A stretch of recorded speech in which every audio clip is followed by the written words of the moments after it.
Another day, another J. Fern's wife story. Pumunta kami ng breeding range para tingnan ang mga nangingitlog na brood hen at eto na ang aming bagong taling Huron Lemon Broodcock. Wala pa daw masyadong nalapit na mga brood hen dyan sa aming Huron Lemon Broodcock, sabi ni Richard. Sa possum sweater pa rin nalapit pati yung aming bagong dalang mga pulet. Bumaba yung Boston brood hen na nalimlim dyan kaya sinamantala ni J. Fern na silipin ang mga nililimliman niyang itlog. 11 pieces lahat ang nililimliman niya at tatanggalin namin yung mga itlog na walang similya. Ang bagong dala natin pulet, yan dalawa na yan. Ay, ang dalawa na yan eh.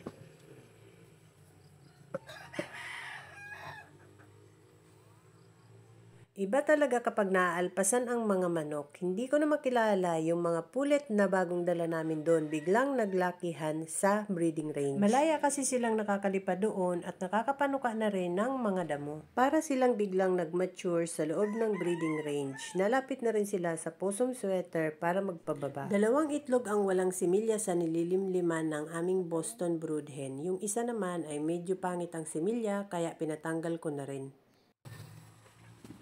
Ilan lahat yan? 8. 8 na tira, Richard. Ang may simil lang. Oh, ito, ilaga mo. Ito yung nalimlim.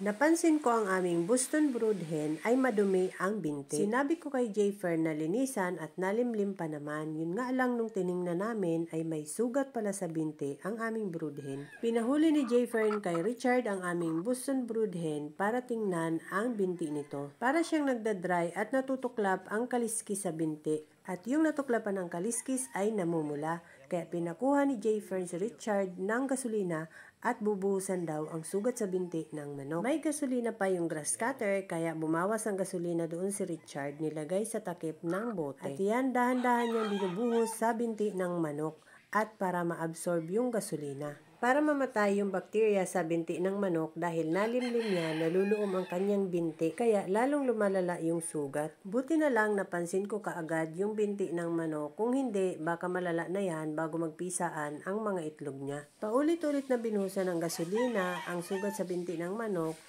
para masiguradong ma-absorb yung gasolina sa sugat para mamatay ang mga bakteryang nakadikit doon. Dati kapag nasusugatan ng aming mga manok na inilalaban ay gasolina lang ang ipinanggagamot ni J. Fern para mabilis matuyo ang mga sugat nila sa paa. Nabitawan na agad ni J. Fern yung inahin na hindi pa masyadong natutuyo ang paa. Ano mo muna dyan para hindi mo na makyat? Harangan muna para matuyo muna. Yaman mo nang maya-maya, yaman mo nang matuyo-tuyo. May similya na yan lahat yan. Madali namang matuyo yan eh.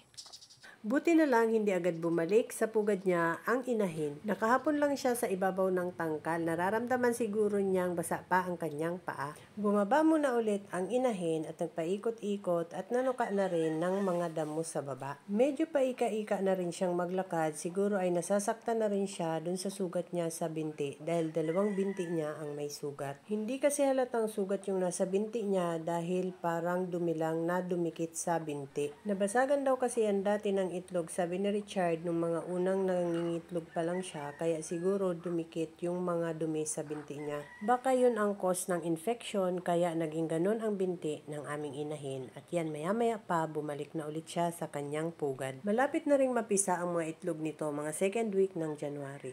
That's all guys. Thank you so much for watching. Please like, share, and follow for more. See you on my next video. Bye!